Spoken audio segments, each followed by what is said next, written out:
Welcome to outside Carrow Road, where it has finished. Norwich City 3, Birmingham 1. Just a little insight. Here's all these Sky cameras packing up. There's a lot of cables, normally there's a few people hanging around, but we've taken so long to get out that everyone's gone.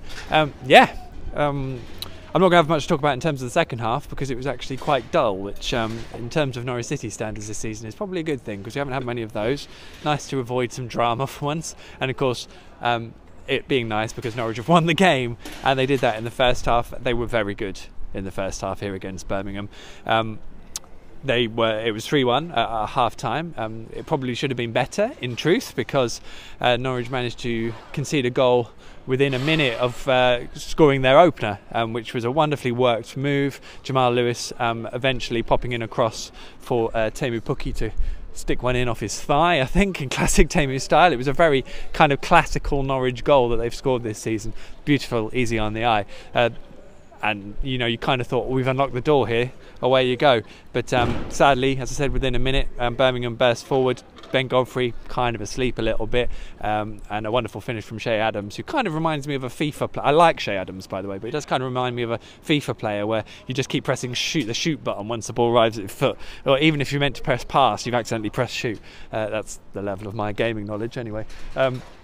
But it was a fine finish, but it did kind of beat Tim Krul at his near post as well. So at that point you're like, oh, that's such a waste. And Norwich have been known to waste the odd opportunity, even though they've had such a brilliant start to the season, if we can say that, first half of the season. Ultimately, they continued to dominate in the first half.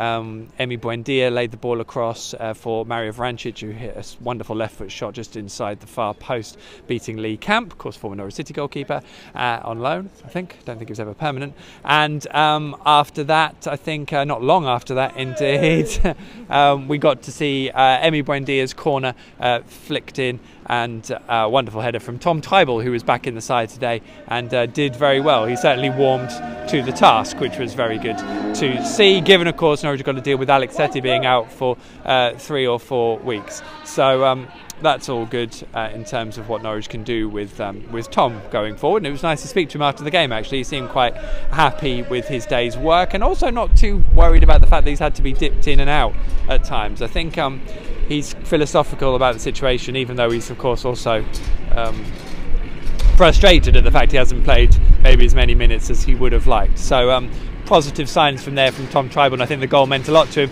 It didn't take him long to actually mention the fact that he should have scored against Hull, which he certainly should have done, and actually the header today was quite similar to that. So good on him to have a real impact in the game, because of the 3-1 it did kind of kill it. And although Norwich tried to manage the game in the second half, I wouldn't venture as far as to say that they did it very well. They almost lacked a bit of intensity, and therefore came across as mildly complacent, and in playing the ball around at the back they would get caught because Birmingham actually pressed them quite well at times. So it wasn't the best way, and Norwich are almost better when they're at full throttle. But that said, they saw it out, they did what they needed to, and there's no real fair judge you can make on that second half given how well they played in the first. As I said, they blew Birmingham away. Gary Monk evidently saying that Birmingham didn't play at their normal level, they were uncharacteristic in how poor they were. It's the first time they've lost back-to-back games this season. Takes two to tango, though, doesn't it? In the same way that I would maybe look at the fact that the way Derby played down here just over Christmas influenced the fact that that Norwich conceded, and that game was so tight. I think today Norwich had their impact in terms of how Birmingham couldn't get their game going in any way. We could see from the start what they were trying to do. We knew what they would try to do, but it never really worked. Norwich seemed to handle it really well. I think Ben Godfrey, even though he was slack for the goal, overall performance was very, very good, and Norwich competed well. Both of the second 2 goals came from their 2 holding midfielders. So lots of positives really against the side. As you know, if that is Birmingham's poorest level, then there is of course mitigation there, but there's no way Birmingham are going to be finishing in the top 6 on that kind of performance, which in fairness it probably isn't about, because Birmingham had a lot of issues in the summer. Gary Monk continues to do a good job here with what he's got, and it'll be interesting to see how they progress over the rest of the season, because clearly they've won a lead, so they can be dangerous opponents on their day, and that could of course do Norwich some favours over the course of the season. It should be said that Michael Kieftenberg Michael Kieftenbelt, I think that's right, should have been sent off in the first half. He ploughed through oh God's sake, I'm not used to doing this on a Friday. Emi Buendia ploughed through him, shin height, studs up. Shocking challenge that was a straight red all day long. He got a yellow, but referee Tim Robinson had a good view and probably should have done something else with it. But you know, that's how Tim Robinson tends to referee his matches. So Birmingham kind of got away with one, and just generally were really foully and horrible. They just basically resorted to kicking Norwich for most of the game.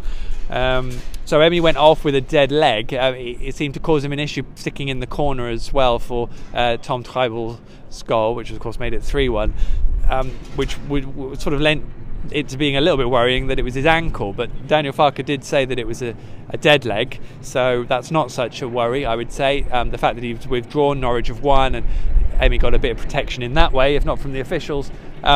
You know, it's beneficial because Norwich have got a huge game, of course, coming up here against Sheffield United next weekend. And given the way Emi played in this first half, so good to watch. He is such a good player when he is on it. He is one of the top, very, very top players in this division, and he really does make a huge difference to Norwich. So hopefully he'll be fit. As I would say, the returning Marco Stiepermann. It's hard to really connect him to the player that we saw last season, but we saw today he does such a good job of connecting the midfield to Teemu Pukki. He knows where Teemu's going to be. He does a great job of breaking, of feeding the ball through for those runners ahead of him. He's such an integral role, and actually probably underestimated how much Norwich have missed him in these couple of games when he's been out. So great to see Marco back. That's a big plus going into the Sheffield United game as well, and there are plenty of them. So lots of elements of this. Of course, we don't know what the table will look like at the moment. We know that Norwich have done their bit, and that at this stage of the season is all they need to do. If Norwich preserve themselves over this run, it's really important.